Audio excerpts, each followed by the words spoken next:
হাসরের দিন 5টা প্রশ্নের জবাব আপনাকে দিতে হবে। 1 নাম্বার, আন উমরিহি ফিমা আফনাহু, জীবন কোথায় কাটাইছো হিসাব দাও।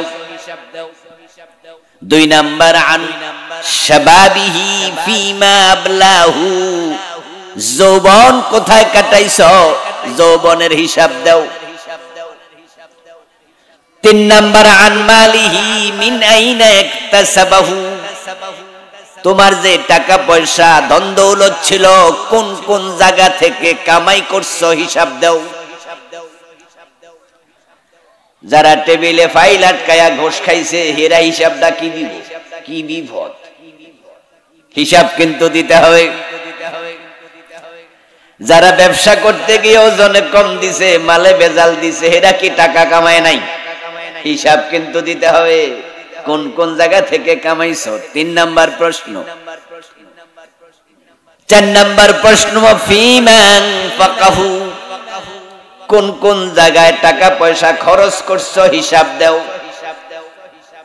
সুতরাং যারা সিনেমার টিকিট কাটার জন্য টাকা খরচ করছে হিসাবটা দিব কেমনে। কত অপরাধ কাজে টাকা খরচ করছে, গানের সাদা দিছে, বিভিন্ন বাজে কাজে টাকা খরচ করছে। যারা প্রতিদিন 1 প্যাকেট কইরা বিড়ি খাইছে, টাকা লাগে নাই, আল্লাহরে কোয়া লাগবে আল্লাহ বিড়ি খাইছিলাম। জর্দা খাইয়া লাখ লাখ টাকা খরচ করতেছে, জর্দা কোম্পানি কোটিপতি হয়ে গেছে। হেরা হিসাবে বিপদে পড়বো, কিতা থেকে কামাইছো, কব জর্দা বেচা বেচা কামাইছে, বিড়ি সিগারেট বিক্রি করে করে কামাইছি, বাজে হিসাব। যেই কাজে অনুমতি নাই সে কাজে কামাই করেছো কেন, এবার মারামারি শুরু। যেই কাজে অনুমতি নাই সে কাজে খরচ করছো কেন, মারামারি শুরু। 5 নাম্বার প্রশ্ন, ওয়ামা আমিলা বিমা আলিমা, এবং যা শিখেছো জেনেছো তার কতটুকু আমল করেছো হিসাব দাও। রাসূলুল্লাহকে জানা ফরজ, জানার পরে বাড়ি চলে যাবেন সুযোগ নাই, মানাও ফরজ। কারণ জানার পরে মানলেন কিনা তার হিসাবও দিতে হবে, জানলেই মানতে হবে, কি বিপদ। এজন্য অনেক কয় যা শিখতামই না, কারণ জানলেই তো আবার আল্লাহ জিগাইবো জানছো যে মানছো নি। ছোটকালে চা দোকানে বসে যখন নাস্তা পানি খাইতাম, মাঝে মাঝে অতি পণ্ডিত টাইপের কিছু লোক চা দোকানে গল্প গুজব করতে শুনতাম, বলতো যে হুজুররা জানেও বেশি, হুজুরদের হিসাবও হইব বেশি, আর আমরা জানিও কম, আমাদের হিসাবও কম। ওরা মনে করে যে না জানলে মনে হিসাব নাই। বলুন তো, হ্যাঁ, এমন কথা বলার লোক বলে এখনো বলে আছে। আচ্ছা বলেন তো, জানা নফল না ফরজ? তো জানার পরে মানাটা এটাও কি নফল না ফরজ? তো যে জানলো মানলো না হে ফরজ তরক করছে একটা, আর যে জানেও নাই মানেও নাই হে করছে কয়টা? তো যারা কইছে আমরা জানি কম হিসাব কম, কথাটা একবারে উল্টা হইল, ফাও কথা হইল। অনেকেই চিন্তা মাথায় লালন করে, আল্লাহ জিজ্ঞাসা করলে বলবো আল্লাহ আমি জানি না, সরি আমারে মাফ করে দাও। সে ভাবছে যে জানি না বললেই আল্লাহ হয়তো ছেড়ে দেবে। আমার প্রিয় ভাইরা বলুন তো, না জেনে বিষ খাইলে অসুবিধা আছে কিনা? তো আপনি যদি না যায় না বিষ খান, আর গলার মাঝে বিষ ঢুকে যখন কলিজা ফানি কইরা ফেলবে, আর আপনি বলবেন যে ওই বিষ মারস কেন, আমি জানি না, বিষে ছাইরা দিব। এজন্য এগুলো বাজে চিন্তা, শয়তান ধোকায় ফেলে রেখেছে। আপনি যে জানেন না, এই কথাটা আল্লাহর কাছে 1 পয়সার দাম নাই। আল্লাহ বলবেন যে কেন জানলি না, আমি তো 1 নম্বরে বলেছি ইকরা, আমার তো প্রথম অর্ডারটাই ছিল পড়, পড়লে তো জানতি, পড়িসনি কেন, কেন পড়লি না? বিয়ে করতে জানলি, ছেলে মেয়ের বাবা হতে জানলি, টাকা পয়সা কামাই করে বাড়ি বানাইতে, গাড়ি কিনতে, জমি কিনতে জানলি, রাজনীতি করে নেতা হতে জানলি, ডাক্তার, এমবিবিএস, এসপিপিএস, এপারসিএস, ইঞ্জিনিয়ার, শিক্ষিত, কত কিছু হইলি, সব জানলি, শুধু ঈমান ইলম আসলটাই জানলি না। তোর মতো বান্দারে আমি 100 বছর 80 বছর হায়াত কেন দিছি? এই বাতাস থেকে তুই অক্সিজেন কেন নিলি? আমার সৃষ্টি করা ভাত মাছ কেন খাইলি? তুই জবাব দে। বিপদে পড়তে হবে, এজন্য হালকা চিন্তা করা যাবে না, গুরু গম্ভীর চিন্তা করতে হবে। সূরা সাফের 9 নম্বর আয়াতে প্রিয় নবীজির জীবনের লক্ষ্য আল্লাহ বললেন। আল্লাহর নবীর জীবনের লক্ষ্য আমরা এই জন্যই জানবো যে উনার জীবনের লক্ষ্য যেটা, আমাদের জীবনের লক্ষ্য হবে হুবহু সেটা। উনি হলেন আমাদের ইমাম, আমরা উনার মুক্তাদি। উনি আমাদের উসওয়া, কুদওয়া, নামুজাজ, আইডল।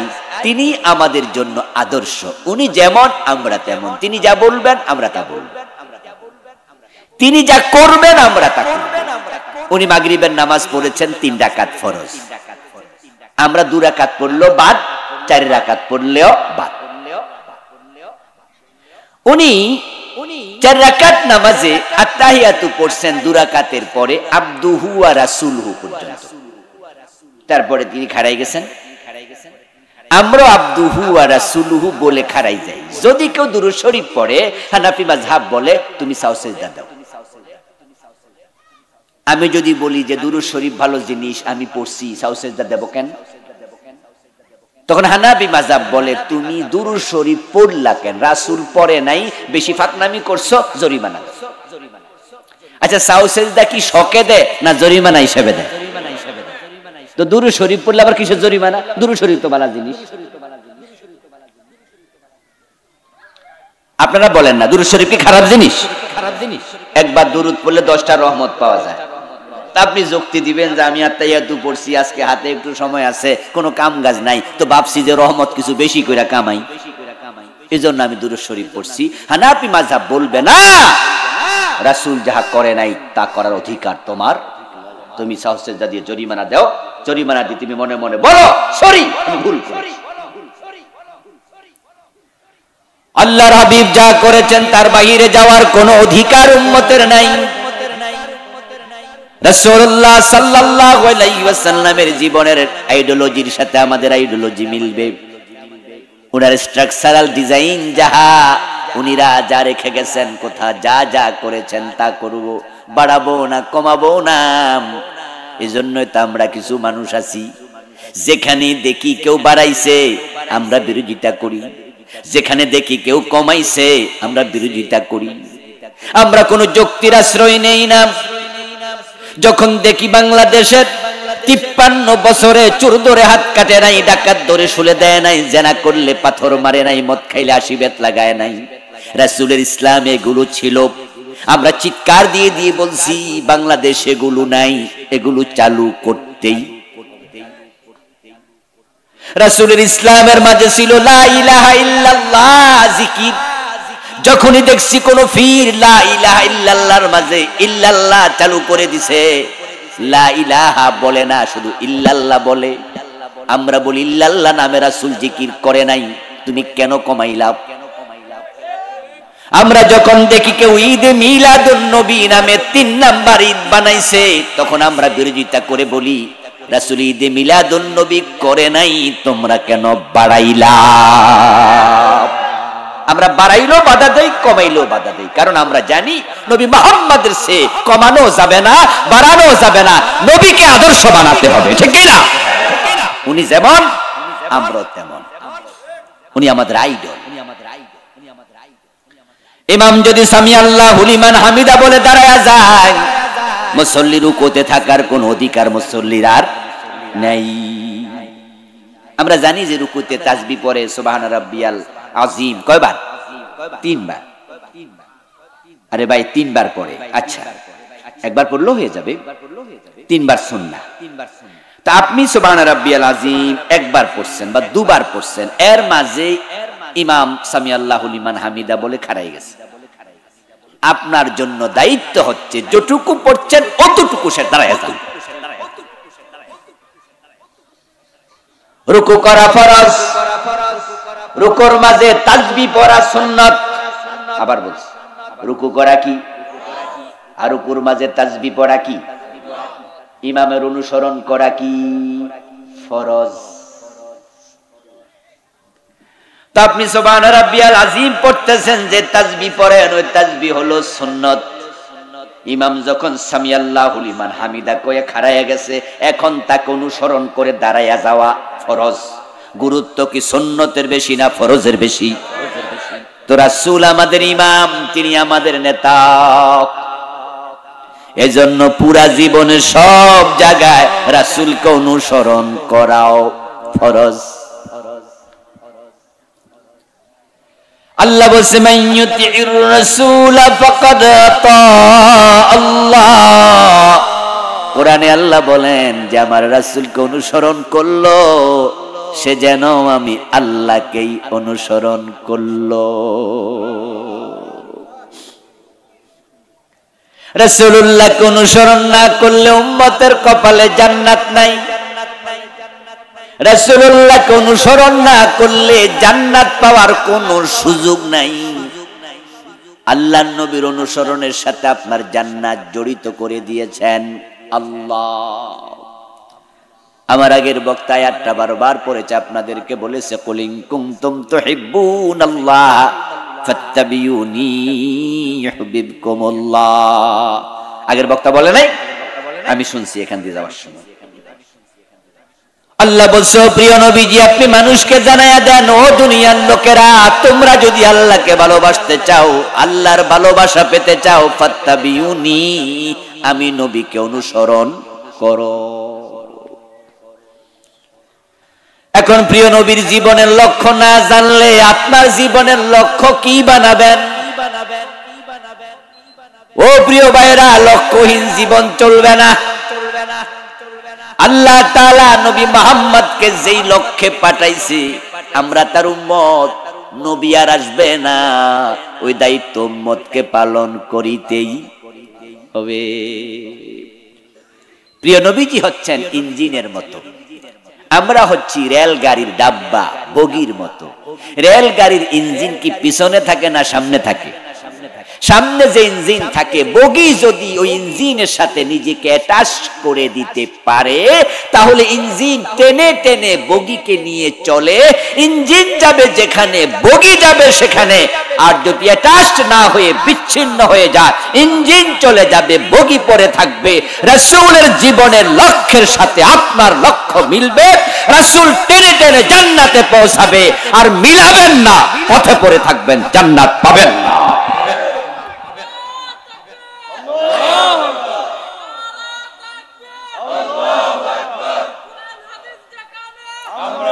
আমার প্রিয় ভাইরা, প্রিয় নবীজির জীবনের সাথে জীবনের লক্ষ্য মিলাতে হবে। প্ল্যান প্রোগ্রাম, লক্ষ্য নির্ধারণ আগে হয় না কাজ আগে হয়? মাশাআল্লাহ, বুদ্ধিমান লোকেরা বলেন কাজ শুরু করে আগে না লক্ষ্য আগে? হ্যাঁ, লক্ষ্যহীন কাজ পাগলে করে, কাজ করে পাগলেও। দেখবেন যে আপনাদের এলাকায় যদি কোনো পাগল থাকে, পাগল কি সারাদিন বাড়িতে বসে থাকে?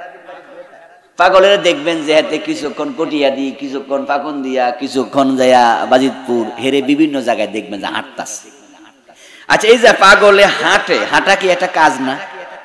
কিন্তু হে যে কই যাইতাছে জিগাইলে কি কইব? এ পাগলা কই যাস? যাই না। অথচ হাঁটতাছে বলে যায় না। সে হাঁটে কিন্তু সে জানে না সে কোথায় যাবে। লক্ষ্যহীন যাত্রা, প্ল্যানহীন কাজ। কিন্তু আমরা যারা পাগল না, আপনি দেখবেন যে পাগল ছাড়া যত মানুষ, প্রত্যেকটা মানুষের প্রতিটা কদমে একটা লক্ষ্য থাকে। আপনি যদি আপনার ঘর থেকে বের হইয়া উঠানেও যান, অবশ্য কোনো কামে না কামে গেছেন। আপনি যদি ঘর থেকে বের হন, আপনার বউ আপনারে জিজ্ঞাসা করে কোথায় যান, আপনি তখন জবাব দিলেন যে বাহিরে যাচ্ছি। এবং এমন আছে অনেকে যে হজ করে না, হেরে হাজি কইল মুস্কি মুস্কি আসে, মাশাআল্লাহ আমার হাজি কইছে। হজের ওয়াজ আছে, তাই মানুষ হজকে এখনো ভালো আমল জানে, যার কারণে সিনেমার নায়কেরাও মাঝে মাঝে হজ করে। রাশেদ খান মেনন, হাসানুল হক ইনুর মতো লোক যারা ইসলাম পাইলে জবাই করে দিত, হেরাও হজে গেছে। মক্কা শরীফে গিয়া সেলফি তুইলা তারপরে ফেসবুকে দিছে, আমি হজ করতে এসেছি। হুজুরদের হজের ওয়াজের রেজাল্ট, সিনেমার নায়ক হজ করে, নামাজের ওয়াজের রেজাল্ট, সুদখোর জুমার দিন মসজিদে যেতে হয়, রোজার ওয়াজের রেজাল্ট, বেরোজগারি দরজা পর্দা টানে খেতে হয়। যদি এমন ওয়াজ দিন কায়েমের হতো, তাহলে মানুষেরা দিন কায়েমের পক্ষ এসে যেত। কিন্তু এমন অসংখ্য মসজিদ বাংলাদেশে আছে, যেদিন মসজিদ বানাইছে সেদিন থেকে আজ পর্যন্ত রাসূলের জীবনের লক্ষ্য সম্পর্কিত যে আয়াত আছে, ওই আয়াতের ওয়াজ একদিনও হয় নাই। এমন বক্তাও আছে যারা জীবন ও দিন কায়েমের ওয়াজ করে, এমন পীর আছে যারা জীবনেও দিন বিজয়ের ওয়াজ মুরিদদের কাছে শোনায় নাই। যার কারণে তো দিন নাই। বরং আমরা যারা দিন বিজয়ের ওয়াজ করি, ওই যে মাঝখানে বইয়া বইয়া দোস্ত দোস্তরে কয় রাজনীতি শুরু করছে রে, বুঝেন নাই? নামাজের ওয়াজ করলে রাজনীতি হয় না, কারণ কোরআনে নামাজের কথা আছে তো। রোজার ওয়াজ করলে রাজনীতি হয় না, কোরআনে রোজা আছে তো। কিন্তু ইসলাম কায়েমের কথা করলে রাজনীতি, কারণ কোরআনে ইসলামে কায়েমের কথা নাই। এটা হুজুর বানায়া কইতাছে, ঠিক না? এটা হুজুর বানায়া কইছে। আমার রাসূল যেমনে দাঁড়িয়ে রাখছে এটা যদি সুন্নাহ হয়, রাসূল যেমনে ঘুমাইছে সেভাবে ঘুমানো যদি সুন্নাহ হয়, রাসূল যে হাতে খাইছে ওই ডান হাতে খাওয়া যদি সুন্নাহ হয়, রাসূল যে পা দিয়া মসজিদে ঢুকছে ডান পা দিয়া ঢুকে যদি সুন্নাহ হয়, আমার নবী 10 বছর মদিনা কোরআন দিয়া চালাইছে, রাষ্ট্র কোরআন দিয়ে চালানো রাসূলের সুন্নাতে বুঝি নাই। এই ওয়াজ নাই কেন রে দোস্ত? কেন কমে গেল? বরং রাস্তার পাশ দিয়া হেঁটে যাচ্ছে দুই দোস্ত, যাইতে যাইতে কয় যাই গাড়ির গ্লাসটা নামা, প্রাইভেট কারে করে যাচ্ছে, ওয়াজ চলতেছে মেইন রোডের পাশে, যে হুজুর কি ওয়াজ করে, এই গ্লাসটা একটু নামাই দে তো শুনি। কানে আসছে যে হুজুর বলতেছে ইসলাম কায়েম করিতেই হবে, ইসলামের বিজয়। তখন কো বুঝা লাইছি হুজুর মনে অমুক দলের কর্মী। তাহলে দিন কায়েম ইসলামের বিজয় আপনি একটা দলের হাতে তুলে দিচ্ছেন তো। এই এক দলের হাতে তুলে দেওয়ার কারণে 53 বছর বাংলাদেশ হয়ে গেল, ইসলাম কায়েমের কোনো লক্ষণ নাই। আমরা সবাই মিলে যদি শুরু করে দেই, এদেশে দিন বিজয় কেউ ঠেকাতে পারবে না। সবাই মিলে করতে হবে, সবাই মিলে। ওয়াতাসিমু বিহাবলিল্লাহি জামিআ ওয়ালা তাফাররাকু, এটা সবাই মিলে করতে হয়, সবাই মিলে। আনাকিমুদ্দিন ওয়ালা তাতাফাররাকু, আলাদা হলে হবে না। এখন সকলে কেন বলে না? কোরআনে তো আছে, তারা বলে না। না বলার কারণ আছে বন্ধু। আমরা রাসূলের সুন্নাহ মানি না তা নয়, আমরা সবাই সুন্নাহ মানি। দাঁড়িয়ে আছে, টুপি আছে, পাজামা পাঞ্জাবি পড়ছি, পাগড়ি মেসওয়াক আছে। সুন্নাহ না মানলে কি আর শীতের মাঝে ফজরের নামাজ পড়ি? হ্যাঁ, সুন্নাহ মানি ততক্ষণ সুবিধা আছে, বিপদ আছে যেখানে। এই যে আপনাদের কিশোরগঞ্জ জজকোর্ট আছে, আসেনি? জজকোর্টে 2-1 ম্যাজিস্ট্রেট 5 ওয়াক্ত নামাজ পড়ে, জজ নামাজ পড়ে, এমন 2-4 জন অফিসার আছে না? জোহরের নামাজ পড়ার জন্য জজকোর্ট মসজিদে গেল। যাওয়ার পরে ইমাম সাহেব 2 রাকাত পড়ার পরে আত্তাহিয়াতু পড়তে ভুলে গেছে বসতে। উনি বরং আল্লাহু আকবার কইয়া খাড়াইতে শুরু করছে। যখন ইমাম সাহেব 2 রাকাত পড়ে না বসে দাঁড়াইতে থাকে, আমরা মুক্তাদিরা কি দাঁড়াই না লোকমা দেই? আমরা পিছন দিয়ে সতর্ক করি। আচ্ছা, মুক্তাদিরা যখন লোকমা দেয়, জজ সাহেব লোকমা দেয় নাই? উনিও ভাবছে যে হুজুর এটা করলো কি, এখন তো বইতেই হুজুর যে খাড়াই যায়, উনিও লোকমা দিছে। 2 রাকাত পড়ার পরে রাসূল বসেছেন। মাসালা হলো 2 রাকাত পড়ে বসে 4 রাকাত বিশিষ্ট নামাজ আর তাহিয়াতু পড়তে হবে, এটা ওয়াজিব। এই জন্য রাসূলের তরিকা মতো হয় নাই, হুজুরে লোকমা দিল। হুজুরও মনে পইরা গেল ভুল করছি, হুজুরও বসে গেল। তারপরে আত্তাহিয়াতু পড়ে খাড়াইলো, তারপর 2 রাকাত পড়ে নামাজ সুন্দরভাবে শেষ করলো। নামাজের পরে এবার হাকিম সাহেব আদালতে গেল, চেয়ারে গিয়ে বসলো, চুরির মামলার রায় দিল। রায় দেওয়ার সময় রাসূলের আইনে, আল্লাহর আইনে চোর ধরে হাত কাটার রায় দেয়া ওয়াজিব না ফরজ? উনি নিশ্চয়ই হাত কাটার রায় দিছে। তো হুজুর রেজো লোকমা দিল। কিছুক্ষণ আগে জজ সাহেব না হুজুরের লোকমা দিল। আচ্ছা, হুজুর কি ফরজ ছাড়ছিল না ওয়াজিব? আর উনি ছাড়ছে কোনটা? গুরুত্ব কোনটার বেশি? হ্যাঁ, কারণ আছে। উনিও চোরের হাত কাটার রায় দেবে না। এবার বলুন তো, হাকিম সাহেব যেখানে রায় শোনায় ওখানে হাকিম সাহেব একা না আরো লোক আছে? বাদী মুসলমান, বিবাদী মুসলমান, সাক্ষী মুসলমান, আসামি মুসলমান, পুলিশ দাঁড়ায় আছে হ্যান্ডকাফ হাতে নিয়ে, হেরাও মুসলমান। সংবাদ লেখার জন্য কলামিশরা, সাংবাদিকরা দাঁড়ায় আছে, হেরাও মুসলমান। ইমাম যখন ভুল করেছে তখন সবাই লোকমা দিছে, হাকিম যখন ভুল করেছে, ও হাকিম আপনি ভুল আইন দিলেন কেন? চোর ধরে হাত কেটে দেন, কোরআনে আছে। এই লোকমা কয়জনে দিছে? তো হুজুরে সোজা পাইছেন? চাচাকে হুজুরে নরম পাইছে। আসলে তো সব লোকমা হুজুরের সামনে কেন? হুজুর ওয়াজিব ছাড়লে হুজুরে যদি লোকমা দেন, বেড়া তো ফরজ ছাড়ছে, এখানে লোকমা দরকার আছে না নাই? যান এবার হাকিমের কাছে। ও হাকিম সাহেব, আপনি তো আজকে জোহরের নামাজে হুজুরে লোকমা দিছিলেন ওয়াজিব ছাড়ার কারণে, আপনি চোর ধরে হাত কাটলেন না কেন? এটা তো ফরজ। হাকিম জবাব দেবে, মিয়া আমার চাকরি খাইতে আইছো কেন?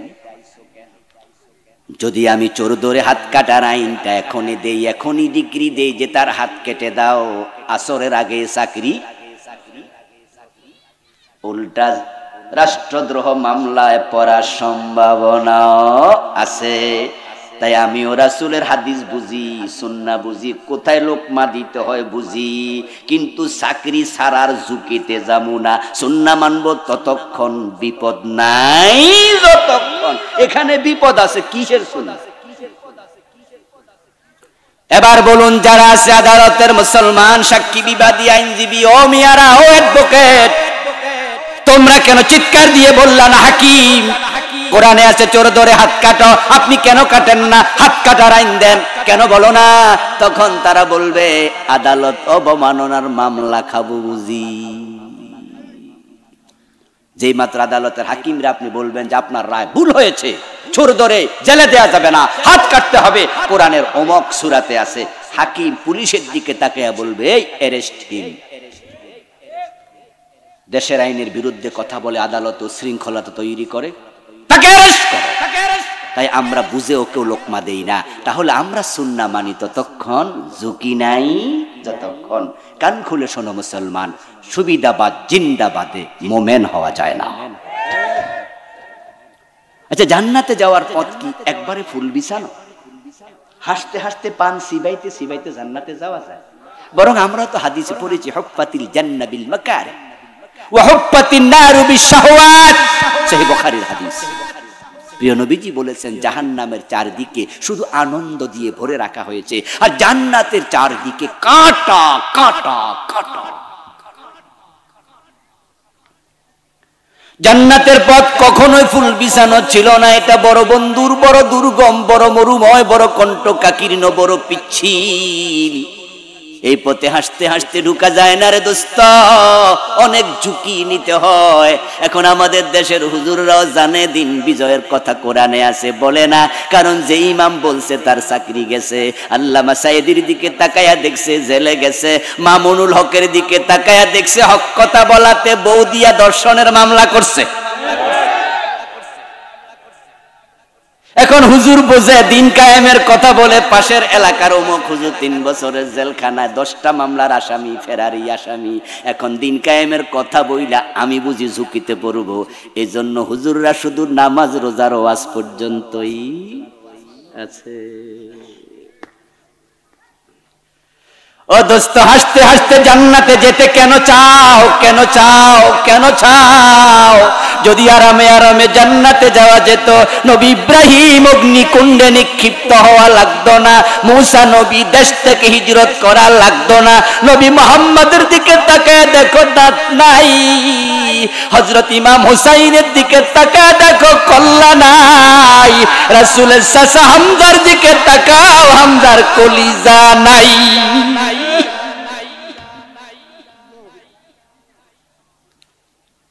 আমির হামজা রাদিয়াল্লাহু তাআলা আনহু কলিজা দিছে, কলিজা হিন্দা বুক কেটে কলিজা বের করে কাঁচা চাবাইছে, বেলালের গলায় রশি লাগায়া টানছে।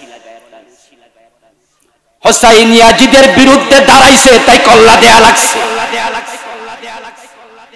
ইয়াজিদ তো রাষ্ট্র ক্ষমতা দখলে করে নিছিল, হুসাইন তার বিরুদ্ধে কেন দাঁড়ালেন? কারণ হুসাইন রাদিয়াল্লাহু তাআলা আনহু জানতেন ইয়াজিদ ছিল মদ পানকারী, ও ছিল বেনামাজি। তাফসীর ইবনে কাসির প্রণেতা ইমাদউদ্দিন ইবনে কাসির রাহিমাহুল্লাহ উনি একটা বিশাল ইতিহাসের কিতাব লিখছে, এটার নাম আল বিদায়া ওয়ান নিহায়া। ওই বইয়ের মাঝে উনি উদ্ধৃত করেছেন ঐতিহাসিকদের আলেমদের বক্তব্য, ইয়াজিদ মদ পানকারী ছিল, তারিকুস সালাত ছিল। ইয়াজিদের দরবারে মদ পান করে মেয়েরা লাপাতো, এটা ইতিহাসে আছে, বেদায়া নেহায়াতে আছে। রাসূলের সাহাবী হুসাইন জীবিত, ওমরের ছেলে আব্দুল্লাহ ইবনে ওমর জীবিত, আব্দুল্লাহ ইবনে আব্বাস জীবিত, আব্দুল্লাহ ইবনে আমর ইবনুল আস জীবিত, অসংখ্য বড় বড় সাহাবী জীবিত থাকতে এই মদখোর ইয়াজিদ রাষ্ট্রপ্রধান হয় কেমনে? এজন্য হুসাইন বলছেন তাকে প্রেসিডেন্ট মানা যাবে না। ও দোস্ত, ইমাম হুসাইন রাদিয়াল্লাহু তাআলা আনহু ব্যক্তিগত কোনো ক্ষমতার লোভ ছিল নাকি? বাস্তবতা কি? যে চেয়ারে বসে নবী মুহাম্মদ দেশ চালাইছে, আবু বকর, ওমর, ওসমান, আলী দেশ চালাইছে, ওই চেয়ারের মাঝে আমিরে মুয়াবিয়া বসে দেশ চালাইছে, রাসূলের বড় সাহাবী কাতিবুল ওহী। ওই চেয়ারের মাঝে মদখোর ইয়াজিদ বসতে পারে না, কারণ গাড়ির ড্রাইভিং সিটে মাতালকে যদি বসায় আর যাত্রী যদি হাজী সাহেব হয়, বসে বসে সুবহানাল্লাহ তাসবিহ টিপে, মাতাল যদি গাড়ি নিয়ে খালে যায়, ওই হাজী সাহেব খালের পানিতে ডুবা লাগবে।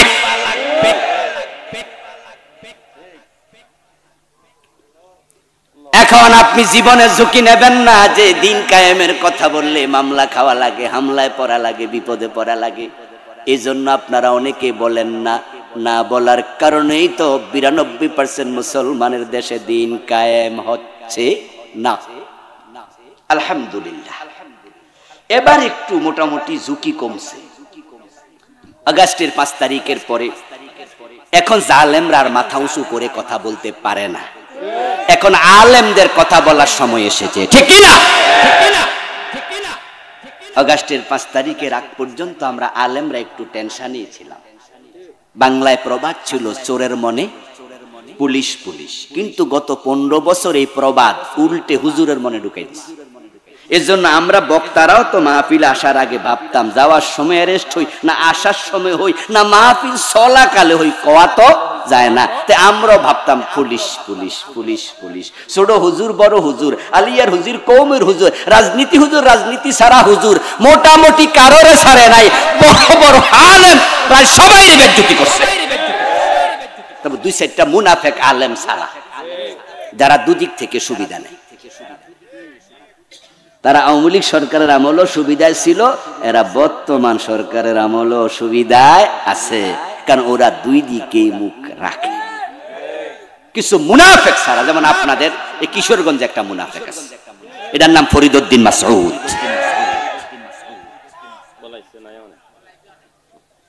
আলেম হিসাবে কিন্তু ছোট না, আলেম হিসাবে জাদ্রেল আলেম, ভালো জানে, আহলে ইলম, কিন্তু আল্লাহ তাকে পথভ্রষ্ট করেছে। সে এতটাই পথ হারা হয়েছে যে শাহবাগের মোড়ে নাস্তিকদের সাথে হাত মিলাচ্ছে। আর কত নিচে নামবে, কতটা নিচে নামবে, আর কি করলে একজনকে পথভ্রষ্ট না বলে থাকা যায়? এই জাতীয় কিছু সুবিধাবাদী আলেম ছাড়া বাকি কেউ বাঁচে নাই। আল্লামা জুনাইদ বাবু নগরী রাহেমাহুল্লাহর মতো বয়োবৃদ্ধ হাটহাজারী মাদ্রাসার এত বড় মুহাদ্দিস হেফাজতের মহাসচিব পিটাইয়া দুইটা হাঁটু লুজ বানায় ফেলছে, রিমান্ডে নিয়ে পিটাইছে, দুই হাঁটু একবার ফুলাই ফেলছে। আমার দোস্ত আলহামদুলিল্লাহ অগাস্ট বিপ্লবের পরে এসে 5 তারিখের পর থেকে আজকে 3.5 মাস 4 মাস তো পার হয়ে গেল নাকি? আলহামদুলিল্লাহ 4 মাস পার হয়ে আরো কয়েকদিন হলো, 4 মাস 5 দিন 6 দিন হয়ে গেল। এই 4 মাসের মাঝে বাংলাদেশের সীমানায় কোনো আলেম অ্যারেস্ট হয় নাই, বরং এখন কষ্টে আছে হাসানুল হক, রাশেদ খান মেনন, রাম এবং বামেরা, তাদের দালালেরা, দোসরেরা, যারা বাংলার দুশ্মন ইন্ডিয়ার সাথে সম্পর্ক রেখে বাংলাদেশকে যারা কারাগার বানিয়েছিল, তারা এখন মাথা নিচু করে আছে। আল্লাহ এখন আমাদের সুযোগ দিয়েছে। এখন যেহেতু আমরা সুযোগ পেয়েছি, দিন বিজয়ের জন্য এখন কথা বলা দরকার আছে না নাই? যদি এখনো চুপ থাকেন তাহলে আল্লাহর কাছে জবাবটা কি দেবেন? কথা সবাই বলেন, সবাই বলেন, সবাই বলেন। দিন যদি বিজয় হয়, নামাজের ওয়াজ আর লাগবে না, আইন হয়ে যাবে সংসদে, আজান হওয়ার সাথে সাথে দোকান বন্ধ করতেই অনুচ্ছেদ করা হবে। মূল আইন নামাজের সাথে আজানের সাথে সাথে দোকান বন্ধ করো। এবার অনুচ্ছেদ নাম্বার ক, যদি দোকানদার দোকান খোলা রাখে তাহলে তার লাইসেন্স বাতিল করা হবে। খ, ওই দোকানদারকে 7 দিনের জেল দেয়া হবে। ঘ, দোকানে যদি কোনো কাস্টমার পাওয়া যায় তাকেও একই শাস্তিতে দণ্ডিত করা হবে। যদি আপনি আইন করে দেন তাহলে কটিয়াদি বাজারে আজানের পরপর যদি সকল মুসল্লি, সকল দোকানদার দোকান বন্ধ করে মসজিদের দিকে দৌড়াতে থাকে, এক এক মসজিদে 3 বার 5 বার জামাত হওয়া লাগবে, মুসল্লি টাকা দেওয়া লাগবে না। الذين إن مكناهم في الأرض أقاموا الصلاة وآتوا الزكاة وأمروا بالمعروف ونهوا عن المنكر। এটা আল্লাহর অর্ডার। আমি ইসলামী রাষ্ট্র যখন কোথাও দেই 4টি কাজ করতে হবে। আল্লাহ বলে 1 নাম্বার নামাজ কায়েম করো। ইমাম আবু হানিফা, শাফি, মালিক, আহমদ ইবনে হাম্বল রাহিমাহুমুল্লাহ 4 ইমাম ঐক্যমত, কোন বালেগ নামাজ না পড়িলে প্রমাণিত হলে তাকে জেলে দিতে হবে। ইমাম শাফি রাহিমাহুল্লাহ বলছেন জেলে দেওয়ার আগে কিছু পিটুনি দিতে হবে। আমার প্রিয় ভাইয়েরা, নামাজের জন্য তাবলীগের ভাইয়েরা কত কষ্ট করলো, কত ওয়াজ করলো, কিন্তু বাজারে গেলে দেখবেন যে মসজিদে নামাজ চলে, ঠিক মসজিদের পাশের চা দোকানে টেলিভিশন চলে। মসজিদে নামাজ চলে, পাশের দোকানে চা দোকানে বসে বসে বিড়ি টানতেছে এমন মুসলমান আছে না নাই? নামাজ মন গড়া ইবাদত, মন চাইলে পড়লাম, মন চাইলো পড়লাম না। দিন বিজয় হলে নামাজ না পড়ে থাকার কোনো অনুমতি মুসলমানের থাকবে না। দিন যদি বিজয় হয়ে যায় তাহলে দেশটা সোনার বাংলায় পরিণত হতে বেশি দিন লাগবে না রে দোস্ত। চুরি বন্ধ হয়ে যাবে, ঘরের দরজা খুলে ঘুমাবে, কারণ চুরি করলে হাত কেটে দেয়া হবে।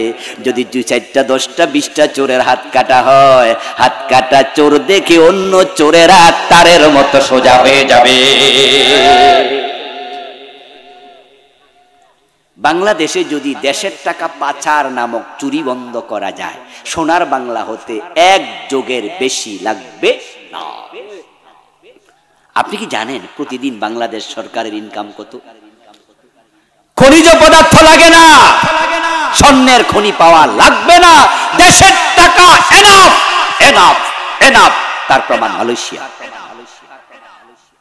মালয়েশিয়া স্বাধীন হয়েছে আমাদের 10-12 বছর আগে। ওই মালয়েশিয়াতে আপনারা অনেকে গিয়েছেন, আমি নিজেও গিয়েছি মালয়েশিয়া 2008-এর দিকে সম্ভবত। সেখানে গিয়ে দেখলাম যে 50 তলা বিল্ডিং এর সংখ্যা যে কুয়ালালামপুরে কত, হিসাব করে শেষ করতে পারবো না। টুইন টাওয়ারের পাশে দাঁড়িয়ে তার আঁকা উপরটুকু দেখতে চাইলাম, টুফি হাতে নিতে হলো, পরে নি যায়। যেখানে মালয়েশিয়া এতটা আগালো, বাংলাদেশে 53 বছর গেল, একটা 50 তলা বিল্ডিং এখনো নাই। কারণটা কি? মালয়েশিয়া তো খনিজ পদার্থ নাই, আমাদেরও তো নাই, তো তারা আগাইলো, আমরা কেন পিছালাম? শুধুমাত্র নেতারা চোর, নেতারা চোর। এই দেশের টাকা চুরি করে মালয়েশিয়া পাঠায়, সিঙ্গাপুরে পাঠায়, কানাডায় বেগম পাড়া বানাচ্ছে। নেত্রী কি বললেন? তার বাড়ির পিয়ন কত কোটি টাকার মালিক? কত? 400 কোটি টাকা। আমার ভাই এদি কি বেড়া চাকরি করে কামাইছে? কার টাকা? আপনাদের টাকা। আচ্ছা, এই যে মোবাইলে আপনারা 100 টাকা যখন ফ্লেক্সি লোড করেন, মোবাইলে যখন আপনি ঢুকান, সাথে সাথে 15 টাকা ভ্যাট সরকার নিয়ে যায়। আমার বন্ধু দাউদকান্দি হয়ে কত গাড়ি প্রতিদিন মেঘনা ব্রিজ পার হয়, প্রতি গাড়িতে টোল, একদিন কোটি কোটি টাকা। যমুনা ব্রিজে আসে প্রতিদিন কোটি কোটি টাকা। আপনি যখন খরচ কিনেন তখন আপনাকে দিতে হয় ভ্যাট, যখন আয় করেন তখন দিতে হয় ট্যাক্স। আপনি জমির দলিল করতে যান, আপনি কারেন্ট ব্যবহার করতে যান, প্রায় জায়গাতে আপনাকে সরকারকে মোটা অঙ্কের টাকা দিতে হয়। একদিন কোটি কোটি টাকা রাজস্ব আয় হয়। এই টাকাগুলো দেশে যদি কাজে লাগতো, সোনার বাংলা হতে বেশি দিন লাগতো না। যেমন মালয়েশিয়া আগাইছে, বাংলাদেশও আগাতে পারতো। কিন্তু কেমনে আগাবেন? আমাদের নেতৃত্ব ওই মাহাতির মোহাম্মদের মতো সৎ হতে পারে নাই। পিয়ন যদি 400 কোটি টাকার মালিক হয়, বাড়িওয়ালা কত কোটি টাকা খাইছে? শুধু এসালম গ্রুপ ইসলামী ব্যাংকের 18টি শাখা থেকে নাকি টাকা পাচার করেছে 80,000 কোটি।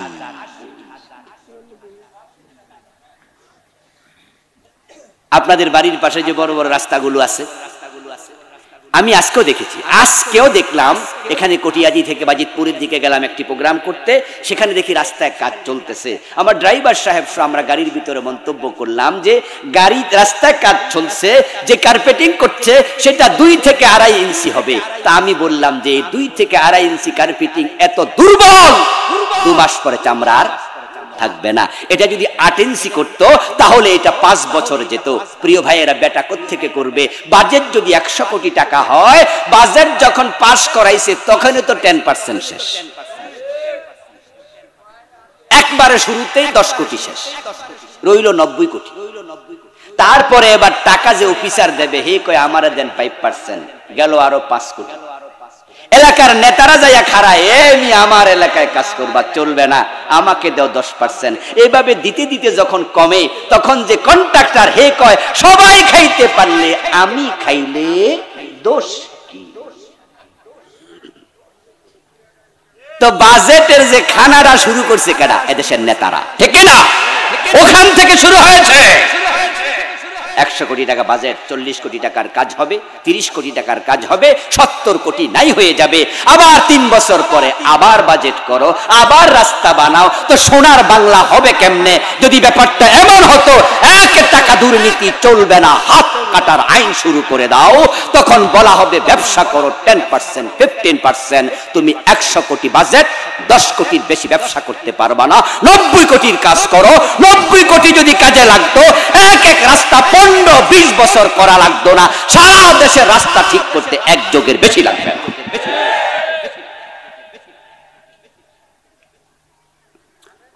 এই দেশটা সত্যি সোনার বাংলা।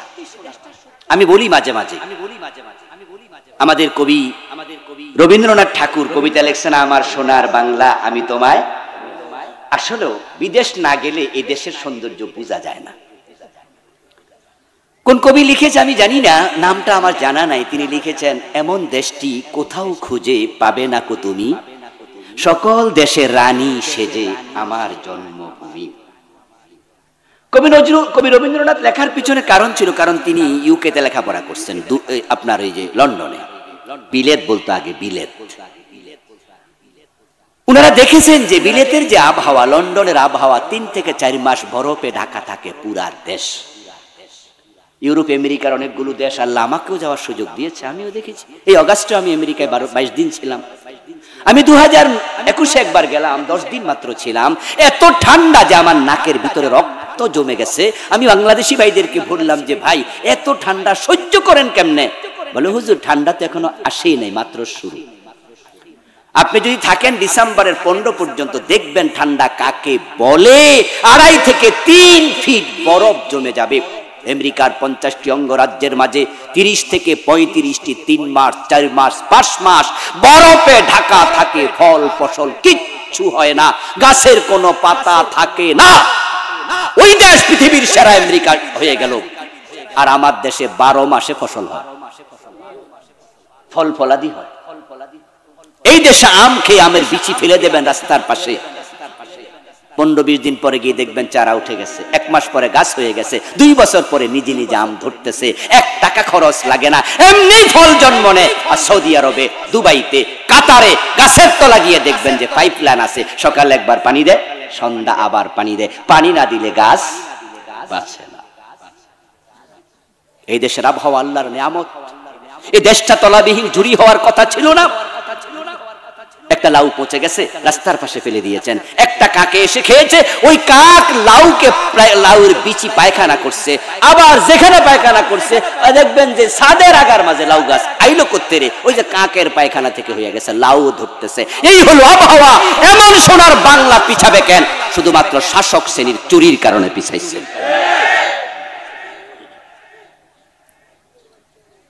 যারা আপনারা দেশের সমৃদ্ধি চান, উন্নতি চান, আল্লাহর কোরআনের আইনে হাত কাটার ব্যবস্থা দরকার আছে না নাই?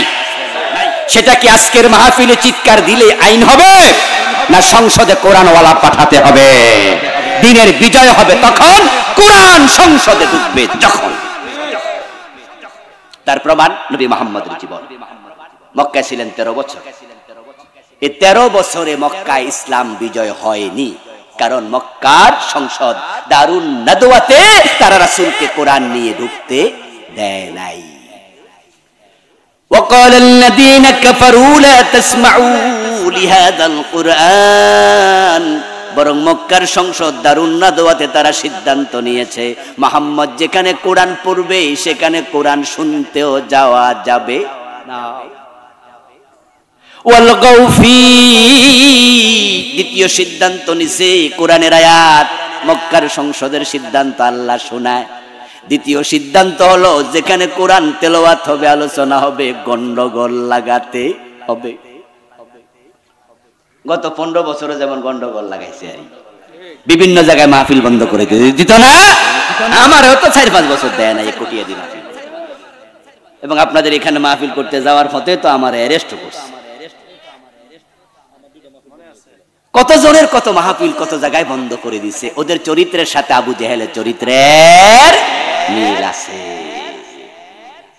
যাক, পরবর্তীতে আপনাদের জনাব নূর মোহাম্মদ সাহেব আইজিপি, তিনি যখন এমপি হলেন তখন তিনি এসে আমাদেরকে আবার অনুমতি দিলেন যে মাহফিল করেন। কিন্তু যে বেটা বন্ধ করছিল এই বেটা এখন পাতলা পানি খাইতেছে। এগুলো আল্লাহর ধরা। কার ধরা? এগুলো আল্লাহর ধরা। আমার প্রিয় ভাই, নবী মুহাম্মদকে 13টি বছর মক্কায় কষ্ট দিছে। রাসূলুল্লাহ হিজরত করে মদিনায় গেলেন। যাওয়ার পথে তিনি ভাবছেন, আচ্ছা মদিনায় যদি আমি হিজরত করে পৌঁছি, গিয়ে দেখি মদিনার সংসদে আরেক আবু জেহেল দাঁড়িয়ে আছে, সে লাঠি নিয়ে দাঁড়িয়ে আছে, আমাকে ঢুকতে দেয় না, তো হিজরত করে লাভ কি? চোর ধরে হাত কাটার জন্য কোরআন তো আইনে পরিণত করা লাগবে। এটা তো ব্যক্তির কাজ না, এটা রাষ্ট্রের কাজ, ঠিক কি না? আমি কিভাবে করব? দিন কায়েম কিভাবে করব? নবীজি মুহাম্মদ ভাবছেন, মানুষের অন্তরের খবর সবচেয়ে বেশি জানেন কে? আমার আল্লাহ জিবরিলকে পাঠায়া দিলেন, যাও জিবরাইল আমার নবীকে দোয়া করতে বলো, ওয়াজআললি মিন লাদুনকা সুলতানান নাসীরা ওয়াকুর রাব্বি আদখিলনি মুদখালা সিদকিন ওয়া আখরিজনি মুখরাজা সিদক ওয়াজআললি মিন লাদুনকা সুলতানান নাসীরা। ও আল্লাহ, তুমি আমাকে রাষ্ট্র ক্ষমতা দিয়ে সাহায্য করো। এটা কোরআনের আয়াত। রাসূলুল্লাহ আল্লাহর কাছে দোয়া করলেন, দোয়া সাথে সাথে কবুল। মদিনায় পৌঁছতে দেরি, আউস খাজরাজ, বনু নজির, বনু কুরাইজা, বনু কাইনুকা সবাই মিলে একসাথে বলল, এখন থেকে আপনি মদিনার প্রেসিডেন্ট। রাসূল কোরআন নিয়ে মদিনার সংসদে ঢুকলেন, কোরআনের আইন হয়ে গেল। মক্কায় হয়নি, কারণ কোরআন নিয়ে সংসদে ঢুকতে পারেনি। মদিনা ইসলাম বিজয় হয়েছে, কোরআন নিয়ে সংসদে রাসূল ঢুকেছে। এবার আপনারা বলুন তো, এই কথাগুলোর দ্বারা আমি বুঝাতে চাইলাম, বাংলাদেশে দিনের বিজয় চাইলে এ কোরআনকে সংসদ ভবনে ঢুকানো দরকার আছে না নাই? আপনারা রাজি আছেন? রাজি আছেননি? কোরআনকে সংসদে ঢুকানো দরকার আছে না নাই? এবার সুযোগ এসেছে, সুযোগ এসেছে। প্রধানমন্ত্রী পালিয়ে গেল, মন্ত্রী পরিষদ পালিয়ে গেল, 300 এমপি পালিয়ে গেল, তাই তাদের সাথে সংশ্লিষ্ট সংবিধানের ধারাগুলো নিজে নিজে মুলতবি হয়ে গেল। তাই তো অন্তর্বর্তীকালীন সরকার ভাবছে যে সংবিধান নিয়ে কিছু করতে হবে। অলরেডি ওনারা সার্চ কমিটি করেছে, বিভিন্ন জনের সাক্ষাৎকার নিচ্ছে, পত্র পত্রিকায় কথা আসছে, বুদ্ধিজীবীরা কেউ বলছে সংস্কার করো সংবিধান, এটা দিয়ে চলবে না, সংস্কার করতেই হবে। কেউ কেউ বলছে নো, রিরাইট করো, নতুন সংবিধান লিখো। যেহেতু কথা উঠেছে, আমরা 92% মুসলমান, আমরা মাথা তুলে যদি দাঁড়িয়ে বলতে পারি ডক্টর কামালের লেখা এ বস্তা পচা ধর্ম নিরপেক্ষ 53 বছর যে সংবিধান শান্তি দিতে পারেনি, সেটা ফেলে দাও, সেটা দরকার নাই, কোরআনকে সংবিধান বানাও, বলার সুযোগ আছে না নাই? সুযোগ আছে না নাই? আপনি বলেন, বিজয়ের মালিক তো আল্লাহ। আস-সাইয়্যু মিন্না ওয়াল ইতমামু মিনাল্লাহ। কেউ কেউ মুস্কি মুস্কি হাসছেন, বলছেন যে হুজুর এত সোজা, এত সোজা। হ্যাঁ, আমিও বলি এত সোজা নয়, এত সোজা নয়। অনেকে আবার আছে যে হুজুর কথা ঠিক, কোরআন যে লাগবে এটা তো আমরাও বুঝি, আমরা মুসলমান না হুজুর, কোরআনই তো সংবিধান। তো আসেন এবার ইসলামের পক্ষে ভোট দেন। হুজুর আপনারা একটু আগাইয়া সারেন, আমরা আসি, তবে এবার না, পরের বার। আচ্ছা, যদি আপনি এরকম আমাদেরকে আগাইতে দেন, আপনি পিছিয়ে থাকেন, আমরা আগানোর পর ইসলাম কায়েম হলো না, আমরা সামনে যাচ্ছি, অসুবিধা নাই। আজরাইল আসলে আল্লাহর কাছে গিয়ে বলবো আল্লাহ তোমার আইনের পক্ষে ছিলাম, কিন্তু আপনি জবাব দিবেন কি?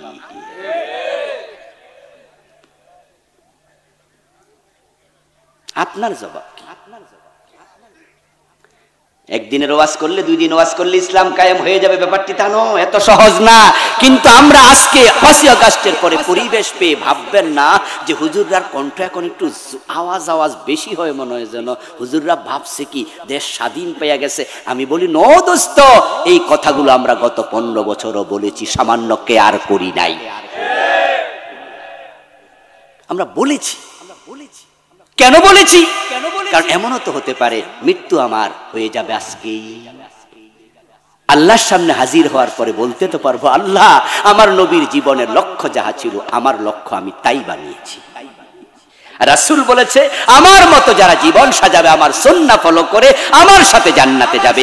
আল্লাহর জান্নাত পাওয়ার প্রয়োজনে কোরআন বিজয়ের পক্ষে কাজ করা দরকার আছে কিনা? করবেন না, আপনি ফেল করবেন। এই জন্য আসুন প্রিয় ভাইয়েরা, বাংলাদেশ সবুজ ভূখণ্ডে আমরা দিন বিজয়ের চেষ্টা করি। আর এবার কিন্তু দাঁড়ালে হয়ে যেতেও পারে, পরিবেশ কিন্তু এবার পজিটিভ, ঠিক কি না?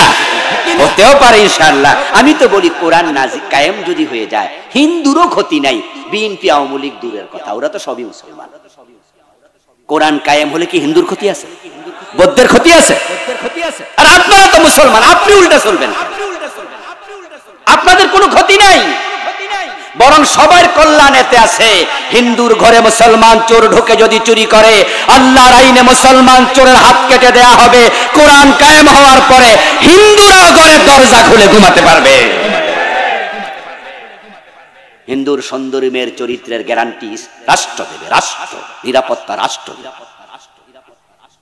হিন্দুর সুন্দরী মেয়ে মাথায় সিঁদুর দিয়ে স্বামীর বাড়িতে যাবে, হিন্দুর সুন্দরী মেয়ে কলেজ ইউনিভার্সিটিতে পড়তে যাবে। যদি কোনো মুসলমানের ছেলে তার গায়ে হাত দেয়, জেনা করে, দর্শন করে, ইসলামী আইন তাকেও রেহাই দেবে না। নিরাপত্তা হিন্দু বৌদ্ধ পাবে।